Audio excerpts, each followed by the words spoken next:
Alors, bonjour et bienvenue dans cette vidéo où je vais vous aider à comprendre un petit peu mieux les bases du calcul littéral. Donc là, nous sommes en cinquième. On est au tout début de l'introduction du calcul littéral. Le but de ce que je vais vous présenter est de comprendre à quoi va servir le calcul littéral et comment passer des expressions numériques aux expressions littérales. Donc on commence la première partie, apprendre à exprimer en fonction d'une lettre. Donc, le meilleur départ possible, je pense, c'est de commencer par des exemples de géométrie parce que nous avons un support visuel. Donc ici, j'enchaîne quelques exemples qui sont tous conçus exactement de la même manière. À chaque fois, nous avons un segment AC sur lequel se trouve un point B, donc les points A, B et C sont alignés.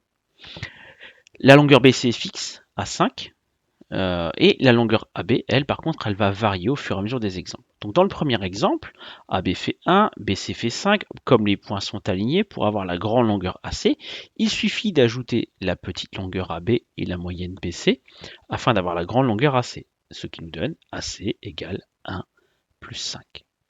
Au niveau de la structure du calcul, on a donc une addition, avec ici donc la longueur du petit segment AB, et là la longueur du moyen segment BC.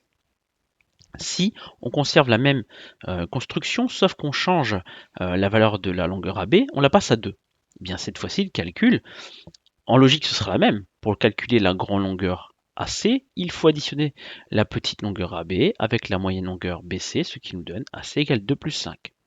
On retrouve exactement la même structure de calcul. Une addition avec ici la longueur de AB et là la longueur de BC. Exemple suivant, on passe la longueur de AB à 3. Donc vous voyez que la longueur de AB varie au fur et à mesure des exemples. Par contre, celle de BC est fixe. Pour calculer la longueur AC, de même, on va cumuler AB et BC. Donc on va faire 3 plus 5 pour avoir la longueur de AC. Vous pouvez comparer, regarder les trois calculs. À chaque fois, c'est une addition où il n'y a que le premier terme qui change, celui qui correspond à la longueur du segment AB. On répète encore et encore le même raisonnement. Cette fois-ci, on passe AB à 4, toujours BC est fixe. La longueur AC au total fera 4 plus 5. La longueur AB, si elle fait 5, eh bien la longueur totale AC sera bien 5 plus 5. Voilà, encore un petit dernier exemple numérique. La longueur AB qui fait 6, donc elle peut bien sûr être plus grande que 5. Pour avoir la longueur AC, eh bien on va faire 6 plus 5. Donc dans les 6 exemples numériques qui sont là, qui correspondent tous à la même construction, on voit que la structure du calcul est la même, c'est une addition entre la longueur AB qui varie plus la longueur fixe de BC. Donc comme il y a des similarités dans les exemples numériques, comme il y a des choses qui se répètent, eh bien on va essayer de trouver une formule qui permet de généraliser le calcul de la longueur AC, quelle que soit la longueur du segment AB. Ce qui varie ici, c'est la longueur AB. Et donc la longueur AB, comme elle varie, on va la désigner par une variable, par une lettre, comme ceci. Voilà. Donc la longueur BC est toujours fixe, et cette longueur AB qui varie est désignée par la variable x.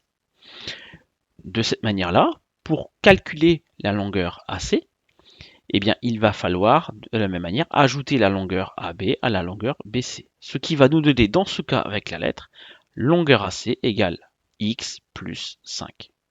Ceci s'appelle une expression littérale parce qu'elle fait apparaître une lettre. Donc une expression littérale comporte au moins une lettre qui apparaît au moins une fois. Elle peut très bien aussi, bien sûr, contenir des nombres.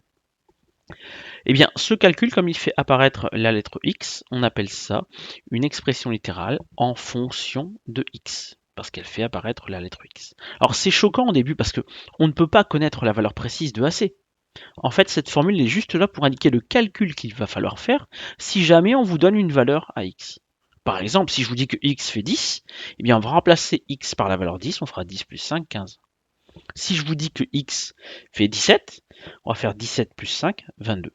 Donc ça permet de trouver la valeur de AC, quelle que soit la valeur de x. Et donc c'est à ça que sert le calcul littéral. Il sert à généraliser des calculs. Alors, bon, je vais un petit peu plus vite, bien sûr.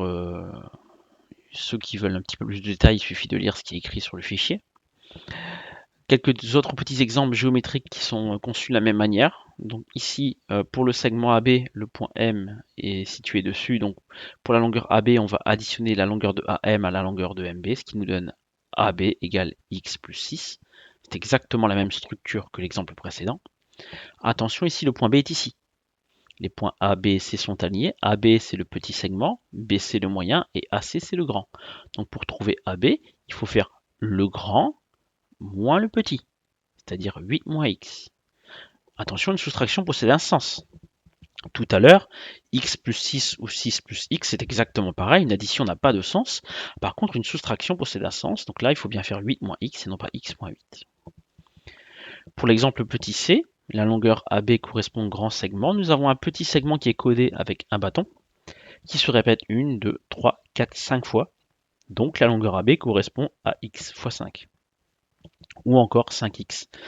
Ça dépend si au moment où vous voyez ces explications, on a déjà vu les expressions simplifiées, les expressions littérales simplifiées. Ici, donc pareil, AB correspond au grand segment, sauf que le segment x se répète 2 fois, et il y a un segment fixe de 5, donc la longueur AB correspondra à 2 fois x, vu que le segment x apparaît 2 fois, et on ajoute 5. En écriture simplifiée, ça donne ceci. Ici, la longueur AB correspond à un seul petit segment avec un bâton. Le grand segment mesure x et est composé de 5 petits segments avec un bâton. Donc cette fois-ci, pour trouver AB, comme le segment MN est partagé en 5 segments exactement identiques, on doit faire le grand segment MN divisé par 5, c'est-à-dire x divisé par 5. La division peut être notée soit comme une division, soit avec la barre de fraction. Là, la longueur AB correspond en fait au segment AC auquel on va ajouter 3 segments de 2, ce qui nous donne x plus 3 fois 2. On pourrait écrire x plus 6 même. Mais c'est toujours bien de faire apparaître les nombres qui figurent sur l'énoncé. Si on écrit directement 6, le 6 n'apparaît pas sur l'énoncé, donc il ne traduit pas vraiment l'énoncé de l'exercice. Voilà. Alors pour les exemples numériques, beaucoup de problèmes. Des problèmes qui peuvent être des problèmes d'âge, d'argent. En fait, si on prend le premier par exemple, donc ce sont 3 personnes, Quentin, Lucas et Axel, et on va vous donner des informations sur leur âge.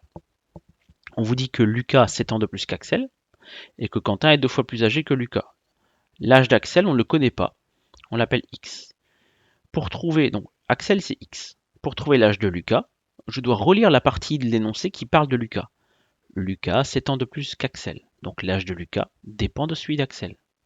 Comme Axel c'est X, si Lucas a 7 ans de plus, Lucas est plus âgé, d'accord? Et donc on va prendre l'âge d'Axel plus 7, ce qui nous donne X plus 7 pour l'âge de Lucas. La réponse est ici. Pour Quentin, on va relire la partie d'énoncé qui parle de lui. Quentin est 2 fois plus âgé que Lucas, donc l'âge de Quentin dépend de celui de Lucas. L'âge de Lucas, nous l'avons ici, c'est x plus 7. 2 fois plus âgé, il est donc plus vieux. Donc 2 fois plus âgé, on va faire 2 multiplié par l'âge de Lucas qui est x plus 7. Mais attention, vous devez mettre des parenthèses, parce que en mettant les parenthèses, c'est bien tout l'âge de Lucas qui est multiplié par 2. Si vous ne les mettez pas, il n'y aura que le x qui est multiplié par 2, ce qui ne correspond pas du tout à ce qui est dit dans l'énoncé. Voilà. On a un peu la même chose aussi parfois avec les problèmes d'argent. Donc le principe c'est qu'on va avoir 3 personnes, donc ici Sarah, Julie et Clémence. On donne des informations sur les 3 personnes et à chaque fois une personne, la somme d'argent est désignée par une lettre. Donc ici c'est Sarah qui possède Y euros, c'est dit ici. Pour la somme d'argent de Julie dépend de celle de Sarah. On vous dit qu'elle a 30 euros de plus que Sarah. Donc on prend la somme d'argent de Sarah qui est Y euros et on rajoute les 30 euros. Donc c'est toujours frustrant parce qu'on ne connaît pas la somme d'argent précise de Julie, mais si jamais on vous donne une valeur pour Y, vous saurez quel calcul il faut faire pour calculer la somme d'argent de Julie. Pour Clémence, elle a 3 fois moins d'argent que Julie, donc quand on dit 3 fois moins, c'est une division. Donc il faut prendre tout l'argent de Julie, Y plus 30, et diviser par 3. On aurait pu l'écrire en ligne en faisant entre parenthèses Y plus 30, le tout divisé par 3. Un dernier exemple, ce sont les programmes de calcul. Donc un programme de calcul, on fait parfois ça à l'école primaire où l'enseignant demande de choisir un nombre, puis ensuite d'effectuer un certain nombre d'opérations dessus, puis d'écrire le nombre sur l'ardoise et de lever l'ardoise. Donc là, le principe, c'est qu'on a un peu comme des ordres, des consignes qui sont indiquées, et donc on choisit un nombre au départ et on lui fait faire différentes opérations. Donc ici, je voulais expliquer avec le nombre 2. Si on choisit au départ le nombre 2, la première chose qu'on fait, c'est qu'on lui ajoute 10. Donc on voit 2 plus 10. Comme c'est la première chose qu'on fait, il faut mettre des parenthèses pour indiquer que c'est prioritaire sur le reste. À ce calcul, ensuite, ce résultat, on doit le multiplier par 5. Donc sur la même ligne de calcul, le résultat de l'addition, on le multiplie par 5. On est arrivé ici à cette ligne ici du programme de calcul. Et enfin, on soustrait 1 au résultat. Donc on enlève 1 au calcul d'avant. Donc le principe, c'est qu'on fait des expressions numériques, une seule expression numérique, un seul enchaînement d'opérations qui traduit le programme de calcul. Donc pour 2, voici le programme de calcul qui est là. On retrouve le nombre de départ qui est ici. Si on choisit comme nombre de départ 7, le nombre de départ c'est 7, mais les enchaînements d'opérations ne changent pas. On fait toujours plus 10 fois 5 moins 1. Si le nombre de départ est 20, vous avez l'expression numérique ici. Vous pouvez observer que c'est toujours presque la même, il n'y a que le nombre choisi au départ qui varie. Donc s'il varie, on va le désigner par une variable, par une lettre.